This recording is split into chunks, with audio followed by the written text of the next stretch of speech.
Good morning, everyone. Morning. And as I have been advertising, this presentation is going to be concerning the pilgrimage that I was on last month for 10 days in Ireland.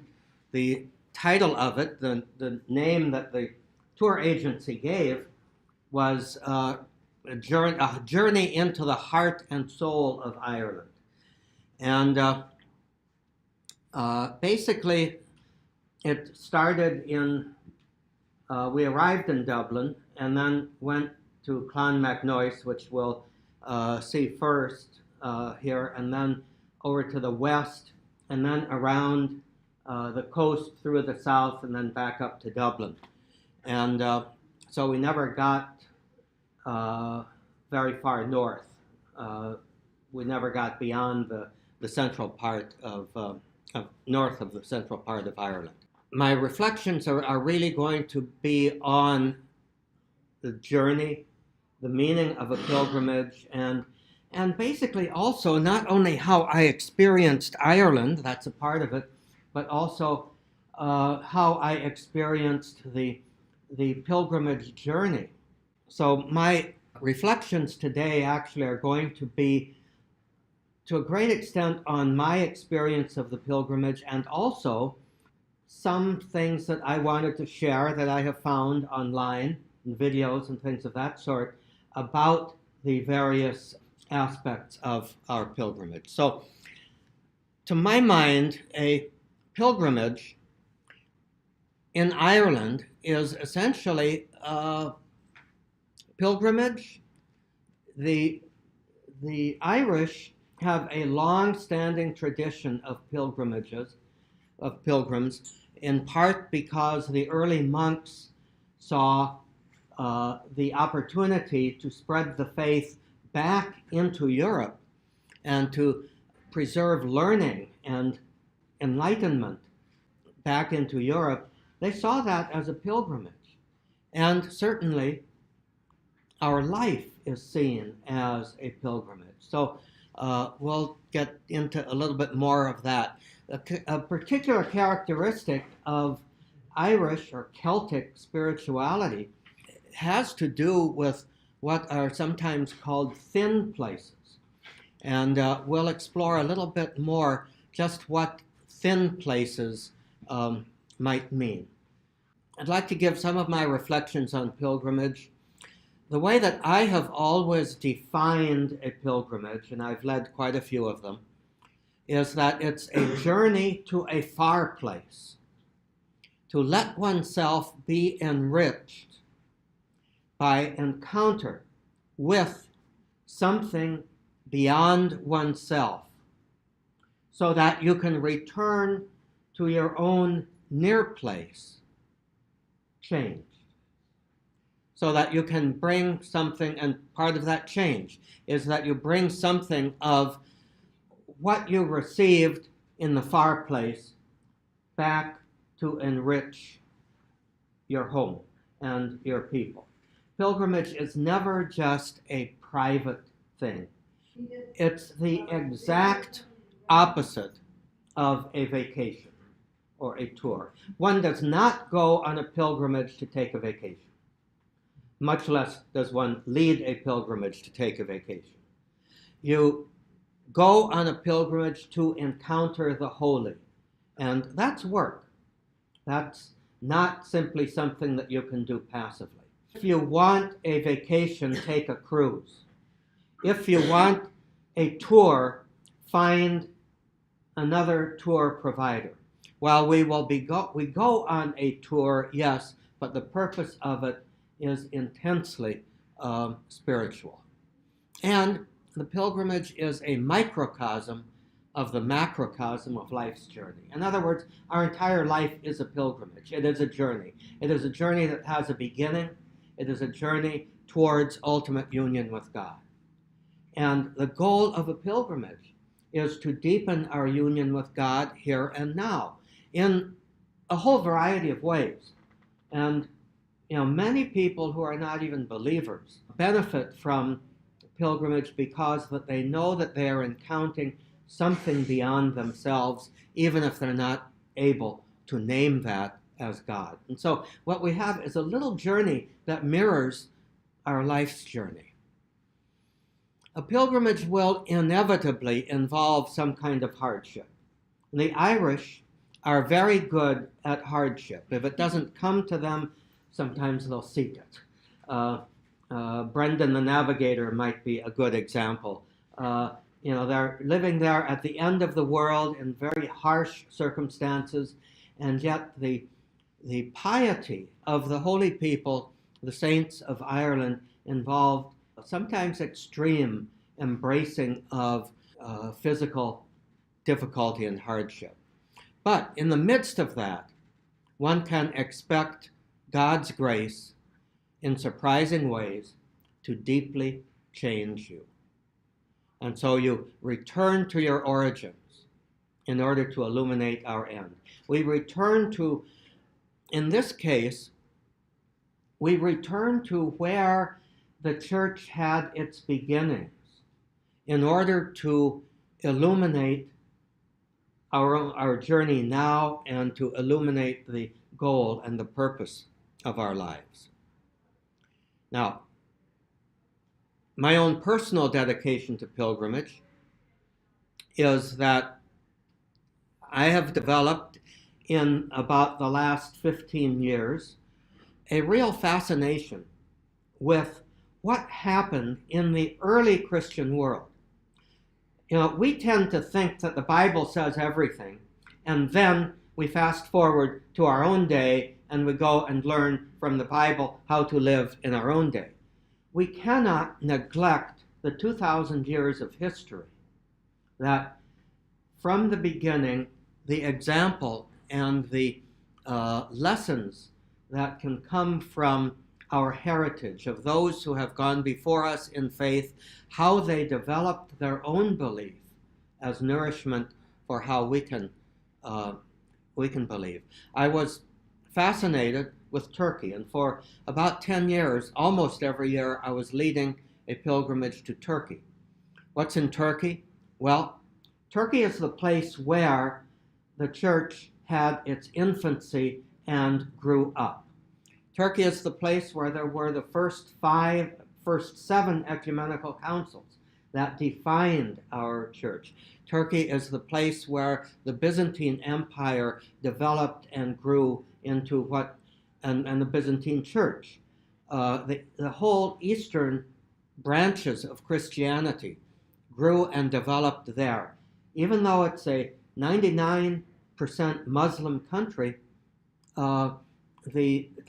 even the Turks in the 20th century have been very concerned to maintain the evidence of the Christian heritage and to open it up for Christians who wish to come and explain our inheritance. So the traces that our ancestors left behind nourishes and guides our spirit today. Ireland, of course, is very different from Turkey, yet there are surprising points of contact, one of which is that the Christian faith spread to Ireland about the same time that it was developing in the Greco-Roman world. But there wasn't instant internet connection between them. And so the church was not able to dominate and direct the church in Ireland the way that it would on the European continent. And yet, surprisingly, some forms of spirituality, monasticism, and even the artistic expression shows some influence from the Greco-Roman world. Now, we know that the Irish were Celts. By the way, that is pronounced properly with a hard C, not a soft C. Celts, they came actually from Central Europe.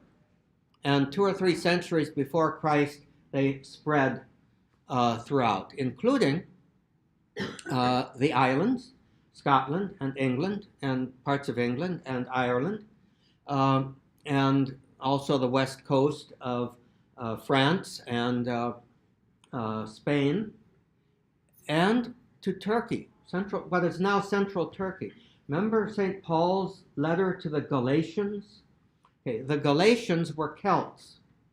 A rather famous Irish scripture scholar, Jerome Murphy O'Connor, when he is lecturing about this, he basically says, well, those Galatians, they were Irish. I know what they're like. So the Celts come from Europe, but they migrated all over, and they were a very strong people, rather fierce warriors, and yet a people who are open to the mystical, open to seeing what is beyond the natural reality. And I think that gives a very definite flavor to Irish spirituality. So now, what is a thin place? Well, part of Celtic spirituality is that the division between heaven and earth, divine life and human life, the sacred and the secular, is permeable, permitting communication between the two.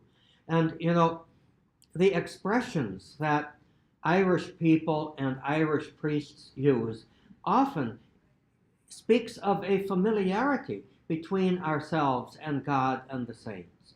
There's constant interaction and constant dialogue in our life with the divine life and the life of heaven.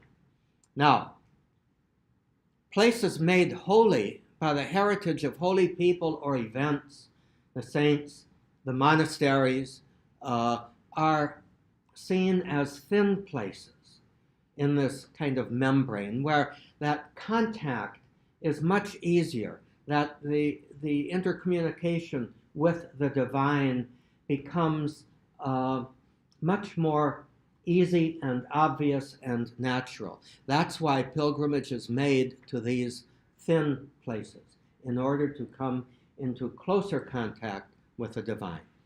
So that kind of sets the background, the foundation for our pilgrimage. Now, what I'd like to do for the rest of this time is just to explore a few of these thin places, a variety of different sorts of thin places. But any talk of holy places in Ireland, of course, has to start with St. Patrick. On this pilgrimage, we did not go to any of the places or shrines that are specifically associated with St. Patrick, but he's pivotal to any consideration of spirituality in Ireland. Parts of his life and mission are well documented, but his exact dates can't be verified. We don't know from particular year to year exactly when he lived. It was basically in the 5th century. We are fairly sure that his missionary arrival in Ireland is around 432, and his death probably around 493.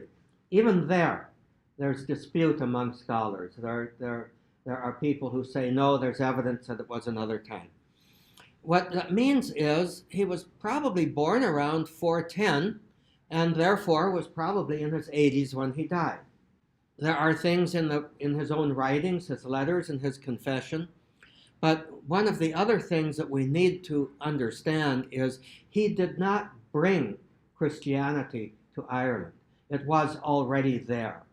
He brought a more organized and consistent evangelization, but it was already there, and there was one evidence of that. In 431, Pope Celestine I sent St. Palladius to be the bishop of the Christian communities that were already there. So it was already there in the beginnings. Obviously, it developed and flourished and took root under St. Patrick and the other early apostles of Ireland. Now, the saints we're going to encounter now were more or less contemporary to St. Patrick, a little bit later, very little later, but were also very key to the Christianization of Ireland. Our first stop, once we arrived in Dublin in the wee hours of the morning, we hopped on the bus and drove an hour and a half or so to Clonmacnoise, right in the center of Ireland. Ireland is a rather small country.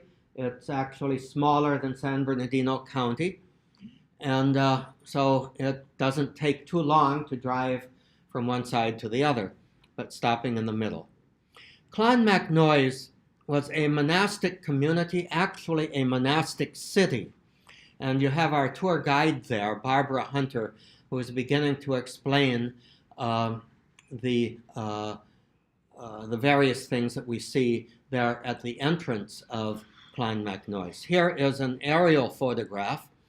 I didn't take a tall ladder to take that picture, but what we can see is a monastic enclosure with various churches. There were probably in various places around there huts, dwelling huts, workplaces, blacksmith, kitchens, all of the things for a monastic community. There's also evidence that surrounding Clonmacnoise was a much larger city. Now, one of the key things, we'll be seeing a lot of monasteries as well as churches. But the origins of Christianity in Ireland depended less on bishops and dioceses and far more on monks and monasteries.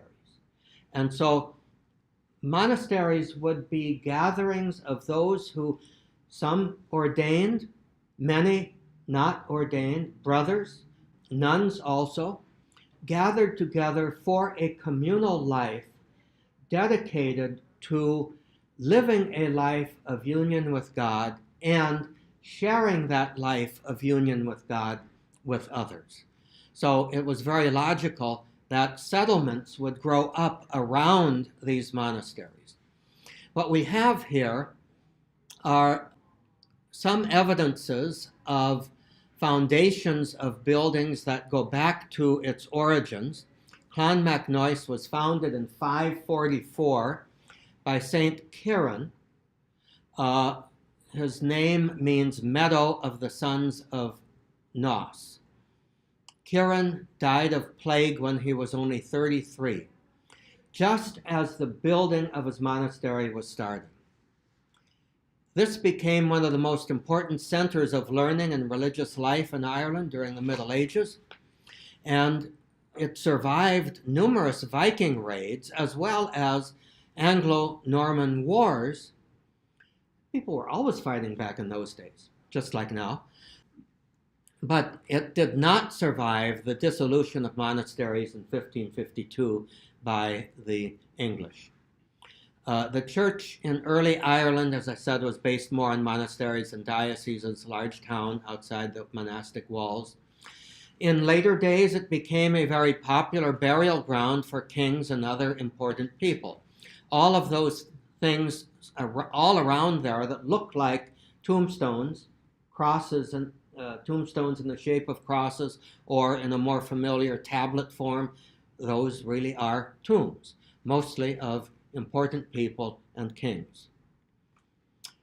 So who was Kieran?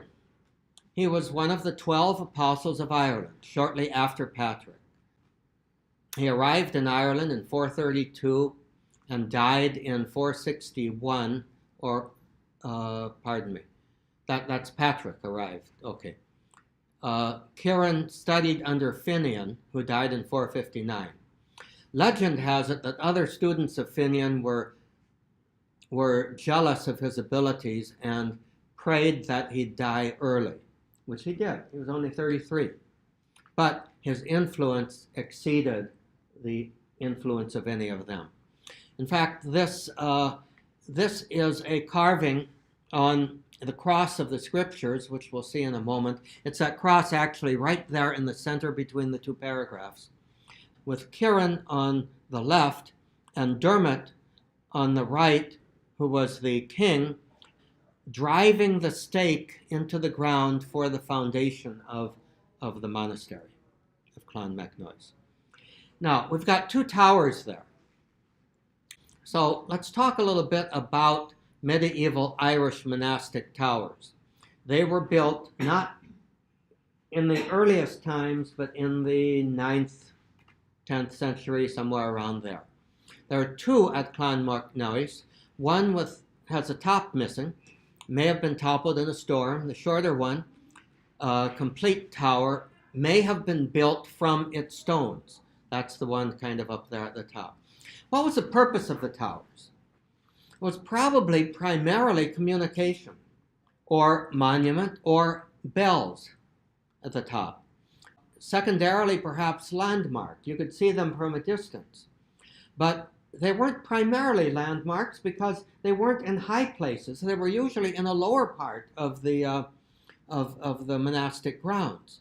So they're probably not lookouts, nor defense. Some people have the idea that, and you see this in movies sometimes, that if the monastery were under attack, everybody would go into the tower and climb up the tower and they'd be safe from the attackers. Well, what most of the people don't realize is it'd be very easy for the attackers simply to set a fire at the bottom of the tower and turn it into an incinerator. And not really a terribly safe place to hide out. The doorway was always high above, and you can see in that tower on the left, that's the doorway that you see below the second paragraph. It was always high above the ground. Again, not so much for security, but for structural integrity. If they had the doorway at the bottom, the towers did not have a deep foundation. They were just ring of foundation stones laid on the ground and then built from there. So they didn't have a deep foundation. So a doorway at the bottom would weaken the structure and cause it much more easily to topple over. How did they find that out? Probably by having a lot of towers topple over, that we don't have record of. So here is Clonmacnoise labeled. Up at the top is the River Shannon. It's right on the shores of the River Shannon. O'Rourke's Tower is the one that doesn't seem to have a top. Probably the top may have blown off in a windstorm, and there is evidence that the top of that tower, which was probably quite tall, because the stones from the top were used to build the second tower, McCarthy's Tower. Notice they come from the 12th century, so they're relatively new. Back in 909, the cathedral was built. Kieran's Church behind the cathedral, which was its burial place, the smallest but also the oldest structure there, that probably housed the tomb of Kieran, although no evidence of his remains have been found there. Other churches were built at other times, the King's Church around 1200, and as I mentioned before, all of those tombstones. Up at the top, there is a modern cemetery. There's no room left, no possibility for burial within the enclosure anymore, unless some family can lay claim to the ancient rite of burial, R-I-G-H-T, rights to be buried there. A distinctive element here also is the cross, the high cross of the scriptures, which is perhaps the most important of the Irish high crosses. So let's look at those for a moment. This is a replica of it. The original, to keep it from eroding away, is in the visitor center there. It was probably carved from sandstone around 900. Sandstone, as we know, erodes very easily, very quickly. So the carvings on it are no longer very distinct, but we can still make out many of them, especially the crucifixion right at the center. Other panels are scenes from the Bible, Last Judgment on the other side. That's a cathedral in the background. Now, Irish high crosses. In the 8th to the 12th century, there's hundreds all over Ireland. They don't seem to have been popular after the 12th century, probably because of various civil problems. They're very popular now. People put them on their gravestones and all of that. They're stone, freestanding, distinctive shape, decorated often with religious scenes or geometric designs. Why the characteristic ring? Well, some will say it was a pre-Christian symbol of the sun, so that the light radiates out from the heart of the cross. Others say there's a Greek and Roman influence. The many Christian symbols in the Greco-Roman world are surrounded by a wreath, and so it might have its origin in the Roman and Greek wreath style surrounding a sacred image. Many will say it's for practical reasons. You know, stone can be very brittle if you extend it out, and so to hold up the sides, the arms of the cross, they used the support of that circular ring. Probably all three of them are good reasons, and maybe all three of them are part of it. So let's go to Knock. Knock is not too far from there, a little bit northwest. In 1879, there was a silent apparition of Mary, St. Joseph, St. John the Evangelist, angels, and Christ the Lamb on an altar in front of a cross. You'll see that depicted in a moment. It happened, it lasted for several hours. There were no words involved at all, and was witnessed by 15 people. It was on the back wall of the church. Here is a little segment from a program produced last year by the Irish TV, which gives a good overview of Knock.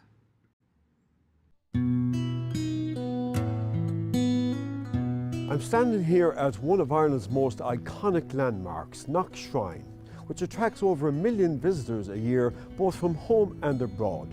So why do they come here? Since 1879, Knock has been one of Ireland's most spiritual and holy sites. It is a place of peace and reflection that attracts people from all walks of life. And it's all due to an extraordinary event that took place on that fateful day in August of 1879.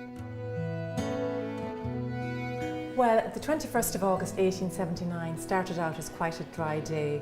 The villagers were going about their ordinary seasonal work of that time, bringing turf from the bog, saving hay. On the evening, Mary McLaughlin, who was the priest's housekeeper, decided she was going to visit her neighbours, the Byrne family. Now, the Byrne family lived in a thatched house on the site where the basilica is built today.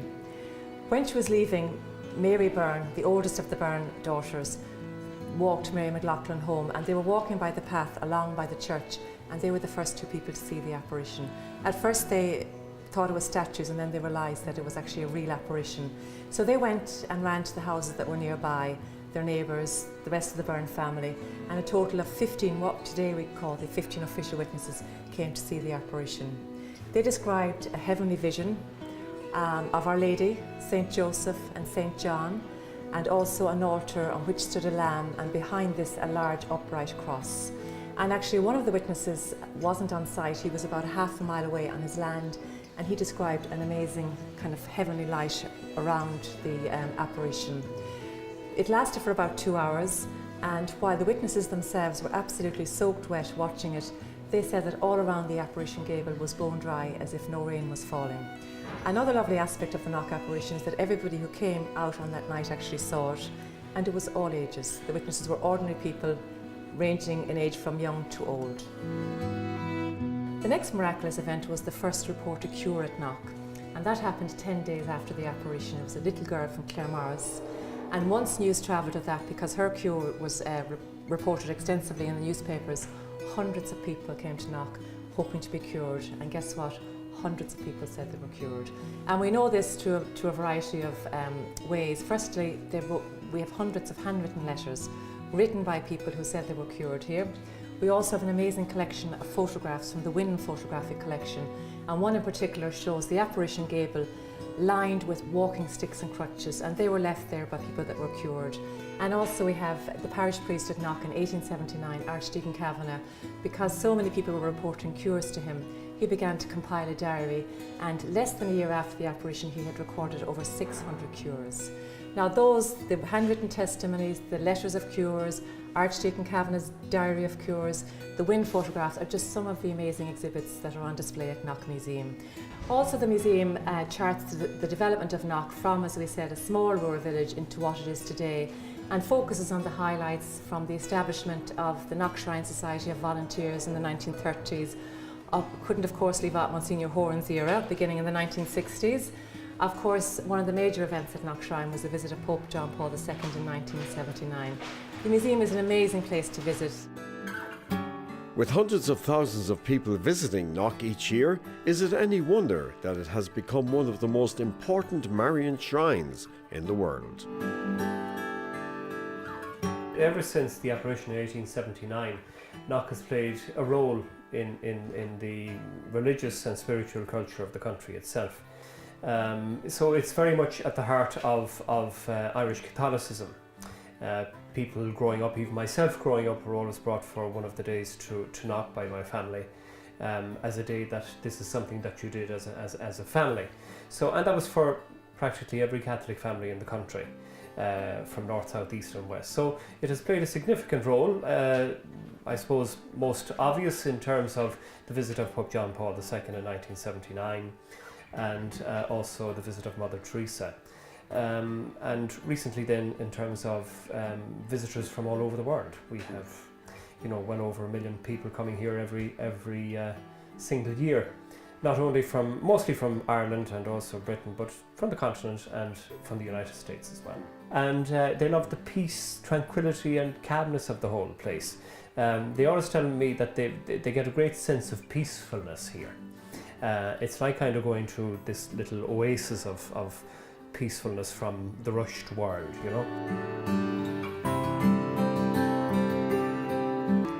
As well as this magnificent basilica and nearby historic parish church, there are 3 further architecturally unique chapels here at Knock, set in 100 acres of beautiful landscape gardens and tranquil walkways throughout.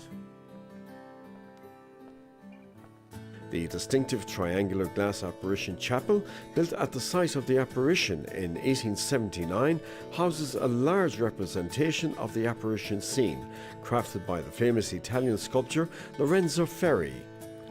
Daily guided tours of Knock Shrine provide a fascinating insight into its history and spiritual significance, as well as the unique place Knock holds in Ireland's culture.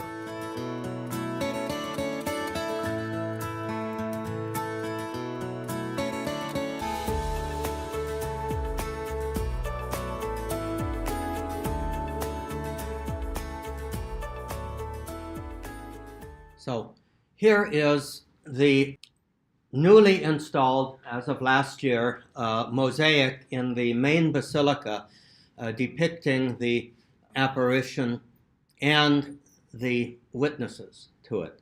So we could explore the meaning of the apparition at Knock a great deal more. Particularly, I'm rather fascinated in the relationship of Knock with the other major reported apparitions. But at this point, I think we do need to move on.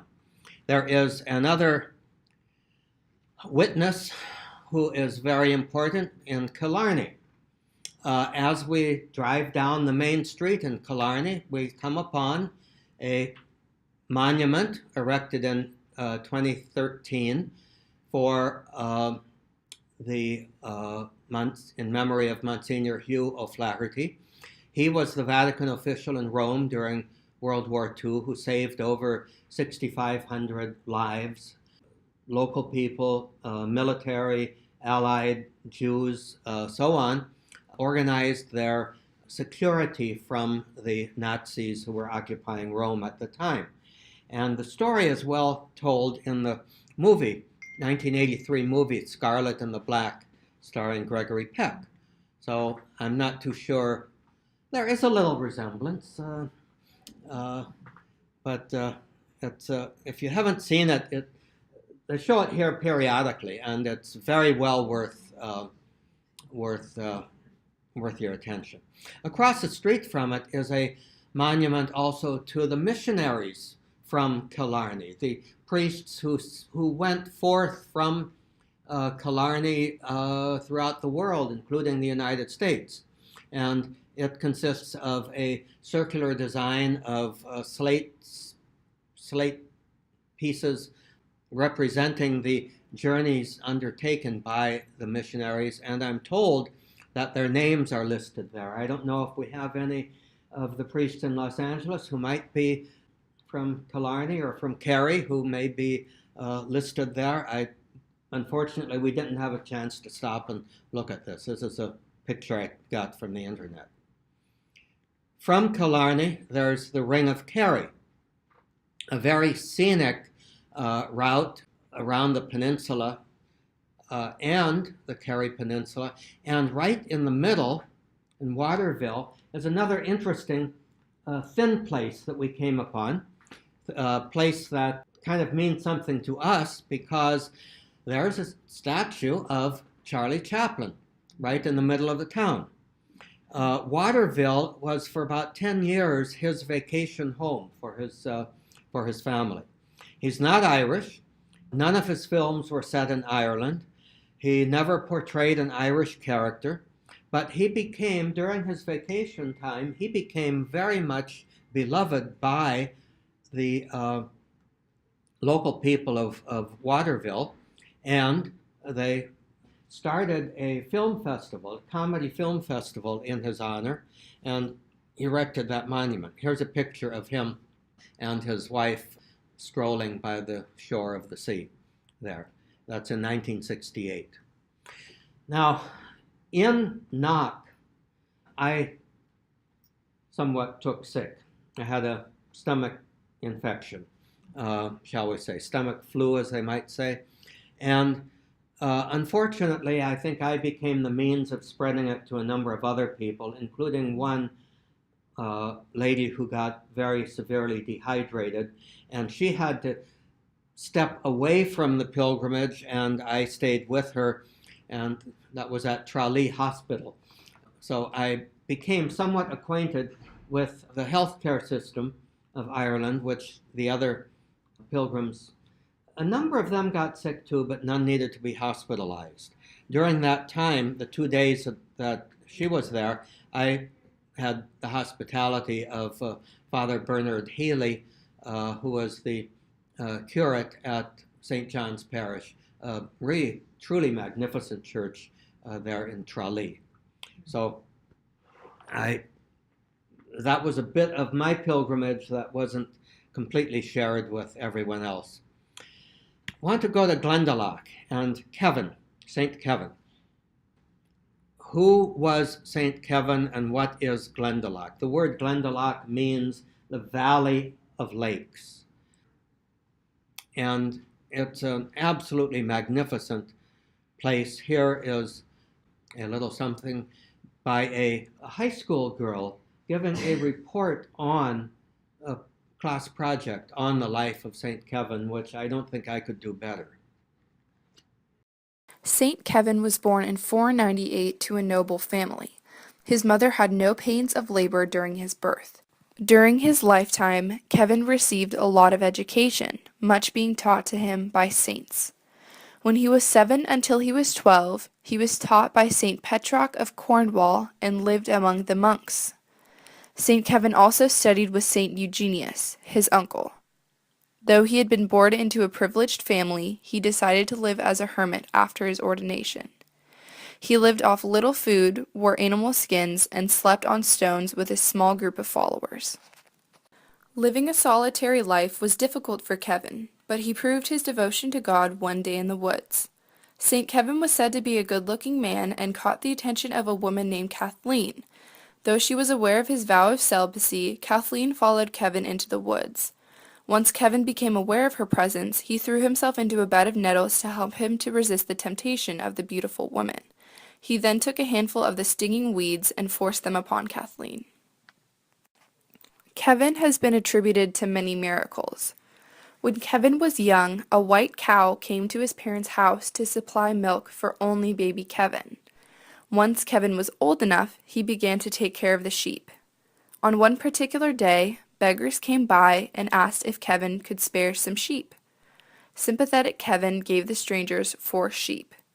When it was time to count the sheep at the end of the day, There was the same number of sheep as before Kevin gave the 4 away to the beggars. Again, when Kevin was older, he was moved with compassion when strangers asked for food. He was reprimanded for his actions, but he told his superiors to fill jars with waters and get the bones left over from the stranger's meal. After praying alone, the water turned into ale and the bones were covered with meat. Also, St. Kevin was praying under a tree when hunters and their dogs came chasing a boar. The boar hid behind Kevin, and when the dogs found them, they laid on their stomachs and would not touch the boar. Though St. Kevin is well known for his miracles and holy life, he is best known for his monastery. It has been said that Kevin got the land when he helped King O'Toole of Glendalough. The king asked Kevin to heal his old sick goose. In return for his help, Kevin asked if he could have all the land that the goose could fly over. Thinking that the old goose wouldn't be able to fly, the king agreed. After touching the goose once, it became young and flew over the valley. It was this land that was used for the monastery. St. Kevin died in 618 due to natural causes at the age of 120. Kevin is the patron saint of animals, especially blackbirds, in Ireland. His feast day is on June 3rd. One of the things that I think is kind of fascinating, Kevin lived to 120, Kieran died at 33. So we've got both extremes of longevity there. I think also the legend had it that poor Kathleen changed her ways and herself entered the religious life and became a nun. So had its effect. Kevin is also famous for the story of the blackbird, and here is a very interesting depiction, or rather narration by Seamus Healy, who is the poet laureate of Ireland. And he wrote an extensive poem about the blackbird, but he's describing the scene here, I think, in a way that I found quite interesting. And then there was Saint Kevin and the blackbird. The saint is kneeling, arms stretched out inside his cell. But the cell is narrow, so one turned up palm is out the window, stiff as a crossbeam, when a blackbird lands and lays in it and settles down to nest. Kevin feels the warm eggs, the small breast, the tucked neat head and claws, and finding himself linked into the network of eternal life, is moved to pity. So I wrote this poem based on one of the folk tales really that grew up around him, a wonder tale about his closeness to the natural world and his pity for all living things. St. Kevin, the story about him is that his arm is out the window and a bird lands in it. And it's quite easy to imagine here in this situation, actually, Kevin praying, hand out the window, little bird lands. Kevin has to keep the bird in his hand, sit here for, how long it takes a bird to hatch, I don't know, 3 weeks, holding the bird. It could have happened. Now we move to a very brief explanation of Glendalough in its historical context.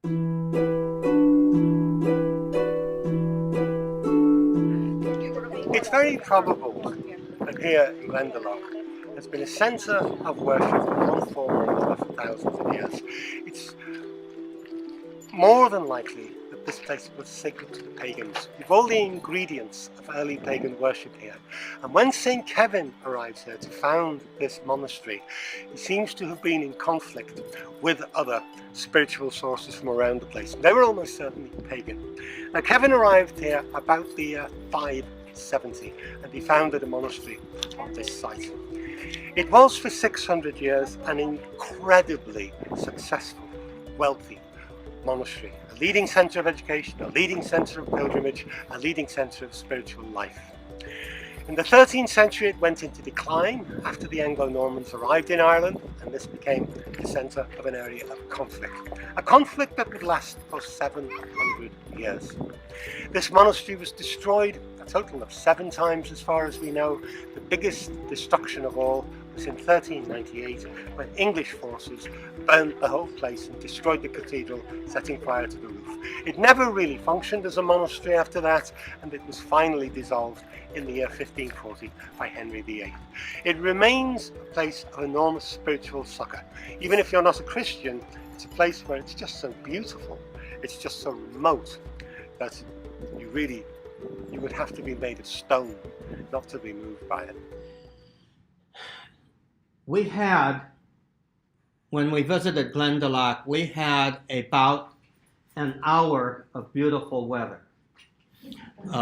It was pouring rain when we got there. It was pouring rain when I and a couple of other people finished our walk along down by the river, or down by the lake, as you'll see. But for about an hour, it was just gorgeous. Again,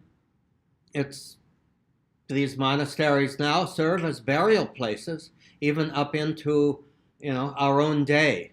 A lot of fairly recent tombs. By recent, I mean maybe 100 years old or so. And you can see the absolute beauty of this place, as we walk down the pathway. Next, and this is the last of our really holy places in a literal sense, Kildare and St. Bridget. This is the cathedral, and the round tower, which is behind the cathedral. You actually don't see this, but here is going to be a little something about St. Bridget.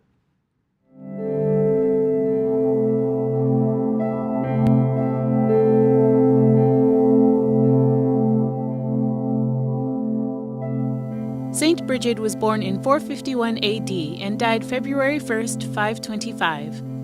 Though she died before the establishment of the Catholic Church, she is recognized as the patroness of Ireland, dairymaids, cattle, midwives, Irish nuns, and newborn babies.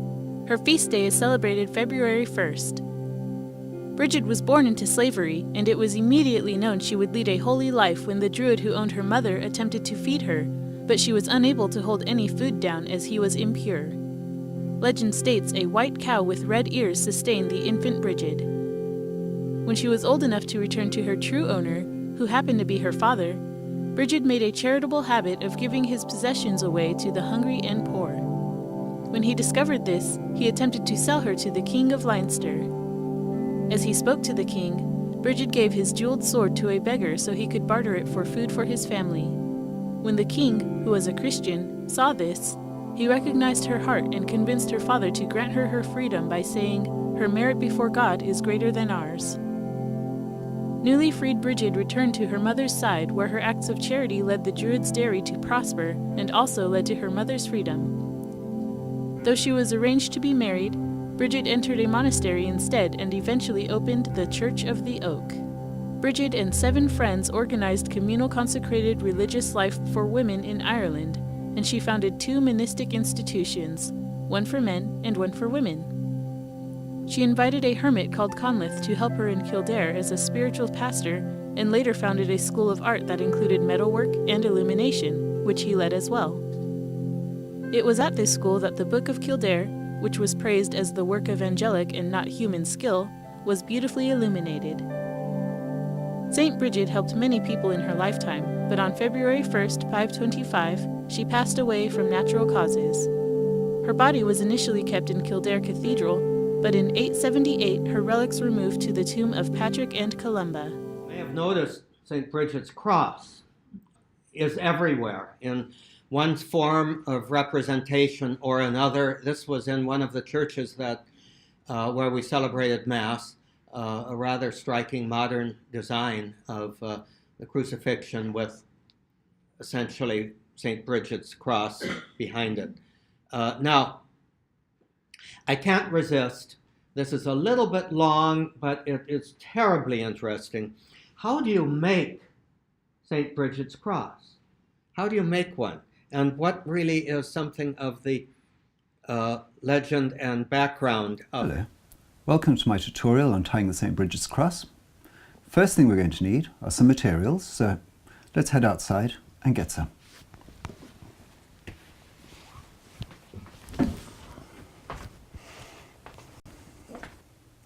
Now this is what we're looking for. These are rushes. Rushes tend to grow wherever it's wet or a small bit boggy. In Ireland, that means they grow everywhere. You need a small handful of them.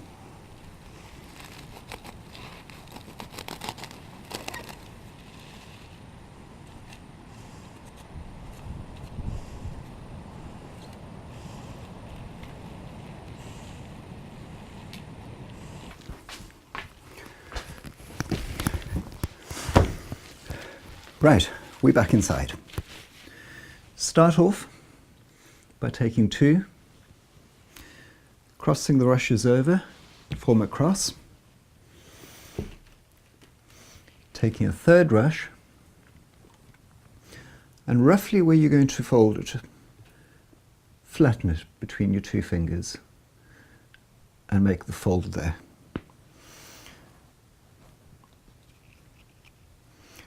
Keeping the cross, add the third one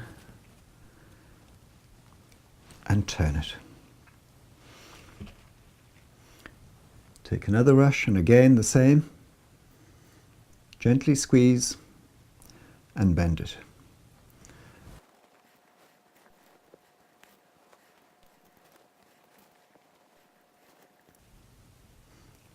And smooth it down into place like that.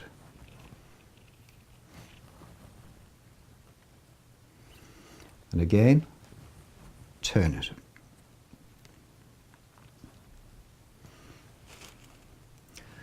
Another rush, squash, bend, put into place,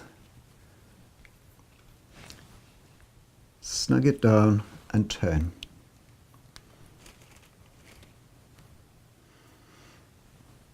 And keep doing that.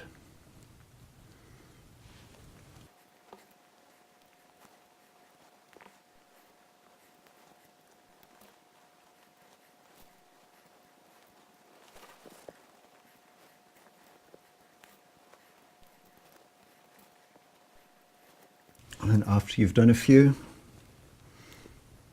you can snug them in and lay them out. Straighten them out a small bit.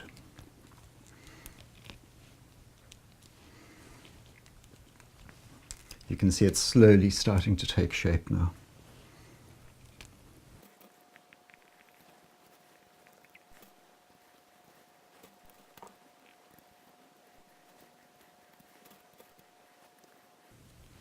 So the rush you fold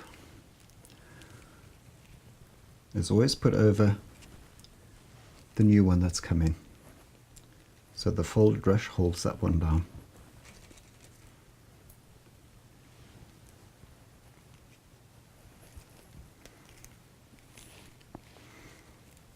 And then turn.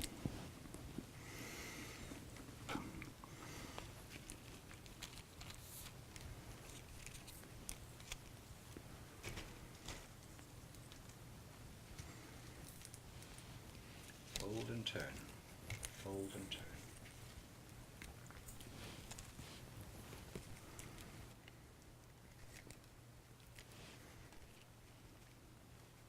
Try to get those folds flat. And don't pull it down too much, try to keep the little arms horizontal.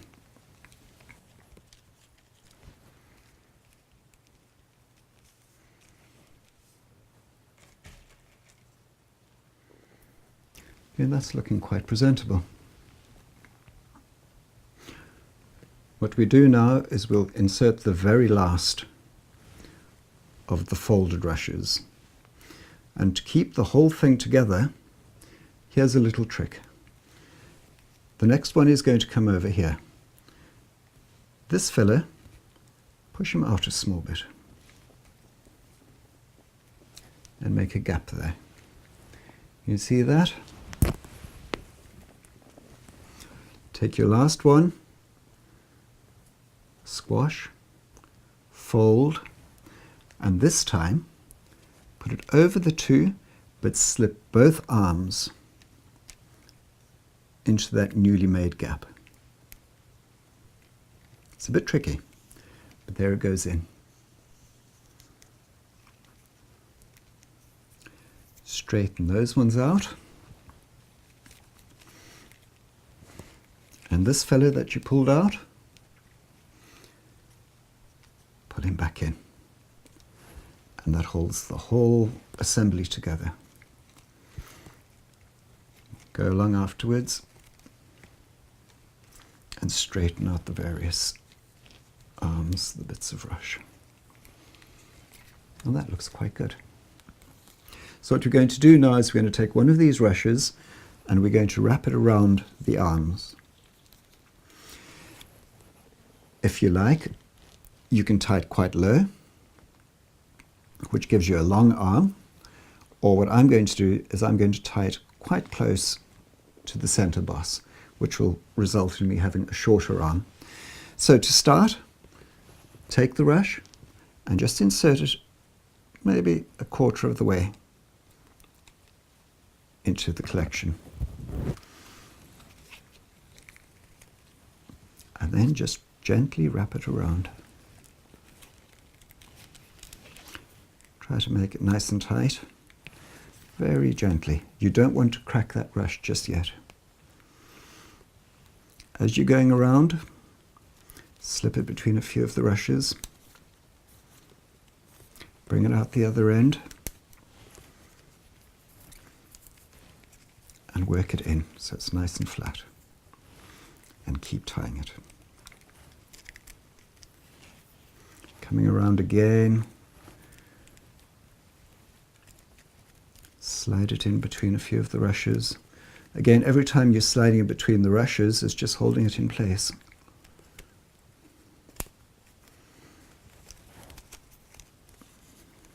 Tricky, but you'll get the hang of it.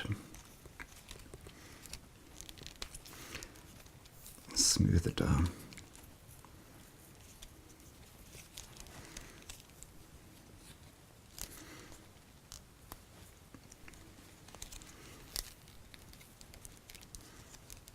And then finally take it and again feed it in between the rushes. Pull it out the other end and snug it down.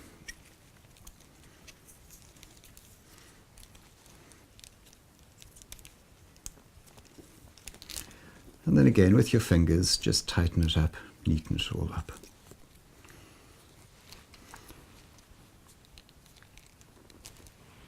From there, go on to the next arm.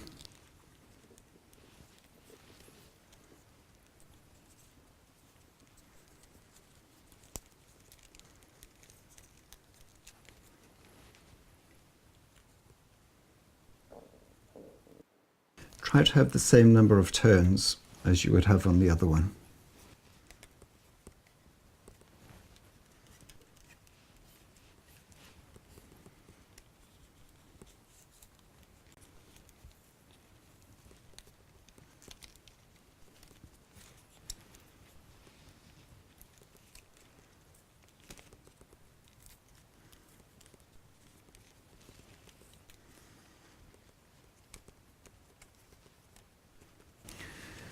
Now that's the St. Bridget's Cross almost done.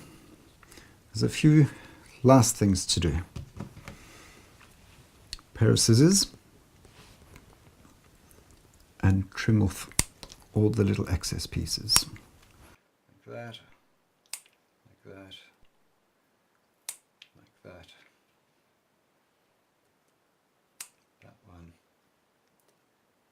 that one. And that's it.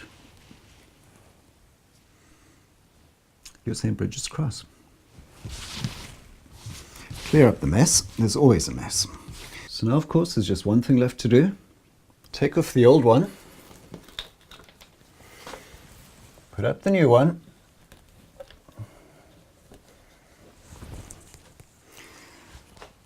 Last year's one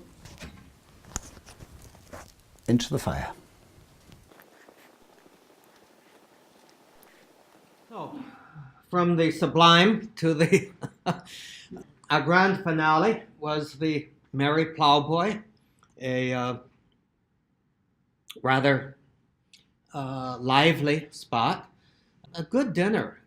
You'll see in the video, I'm concluding with their promotional video, and you'll see they're serving a lamb shank, which is what I had, and it was absolutely delicious. So here comes the video. Hi, we're the Merry Plowboys. This is our home. Come on inside.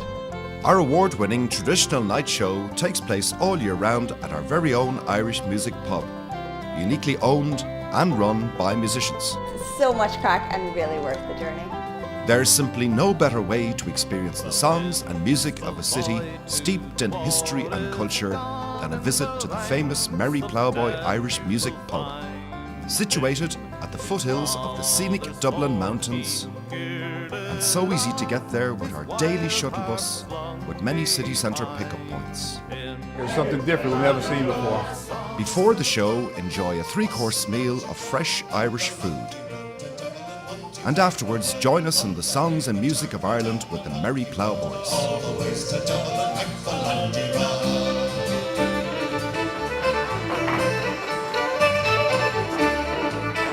Our Irish dancers feature All-Ireland and World Champion winners who always give an outstanding performance at the very best of authentic Irish step dancing. We really loved it. It's great fun.